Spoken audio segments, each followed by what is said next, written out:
क्या संभव है? कोई स्त्री इतनी वीर नहीं हो सकती जो इतने महान योद्धा का वध कर सके। और जब से यम का यमपाश मेरे पास है, इसकी मृत्यु नहीं होनी चाहिए थी। देखते क्या हो दानवीरों, एक स्त्री का इतना दुस्साहस ये युद्ध के इतिहास में कदाचित पहली बार हुआ है, जब किसी स्त्री ने एक मस्तक काटकर अपने शत्रु को चुनौती दी है। अपने शत्रु को। महाराज, यहां बैठकर वास्तविक स्थिति के बारे में कुछ भी कहना कठिन है, किंतु यम नियमों के अनुसार इस समय दानवीर उग्रास्य के प्राण आपके पास होने चाहिए थे। लगता है यमराज आपके साथ कोई छल कर रहे हैं। लगता है देवताओं ने कोई माया रची है। हाँ महाराज।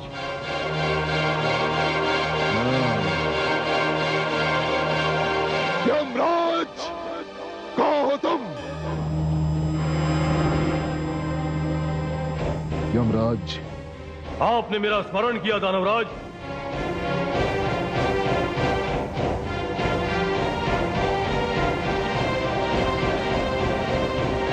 ये कैसा छल कर रहे हो मेरे साथ?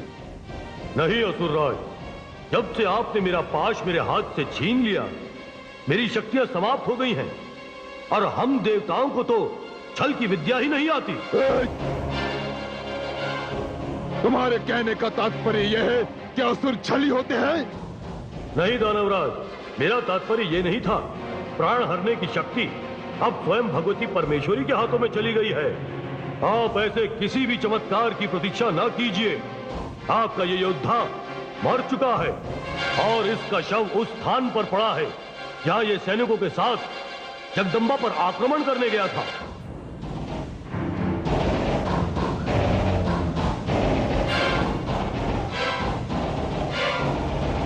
अच्छा,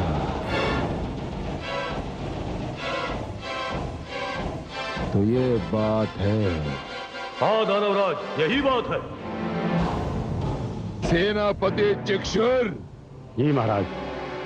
जिस प्रकार मेरे उग्रसे का सिर मेरे हाथ में है, उसी प्रकार उस स्त्री का सिर मेरे पास ले आओ।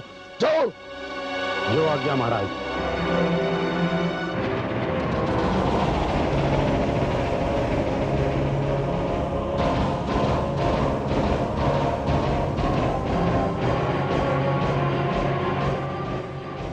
दानवीर उग्रसे, तुम्हारा सिर सुरक्षित रहेगा। ये तुम्हारे शरीर से पुनः जुड़ेगा। इसके लिए मुझे शिव शंकर से भी युद्ध करना पड़ा तो मैं युद्ध करूंगा।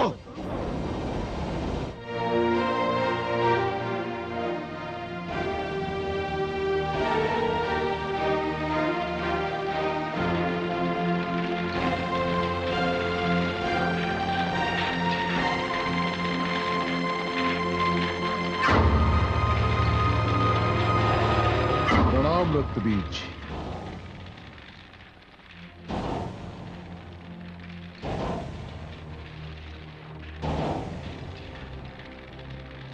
आइए असुर सम्राट महिषासुर,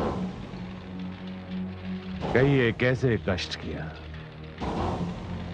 उस दिन के पश्चात आज आपके दर्शन हो रहे हैं। ब्रह्मा जी ने मुझे वरदान दिया था कि मेरी मृत्यु किसी पुरुष के हाथों नहीं होगी। यह तो बड़ा अद्भुत वरदान है। इस प्रकार आपकी मृत्यु असंभव है। सत्य कहा आपने, किंतु I recently purchased the most popular glucose meter online and decided to test it with you. If you have diabetes, Brahma ji ने यह भी अवश्य कहा था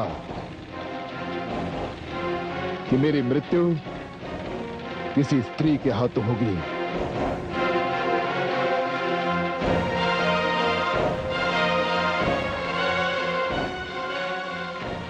फिर तो जिस दिन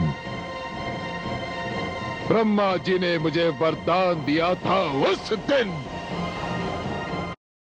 हाँ हाँ, लाता हूँ। जय माता की।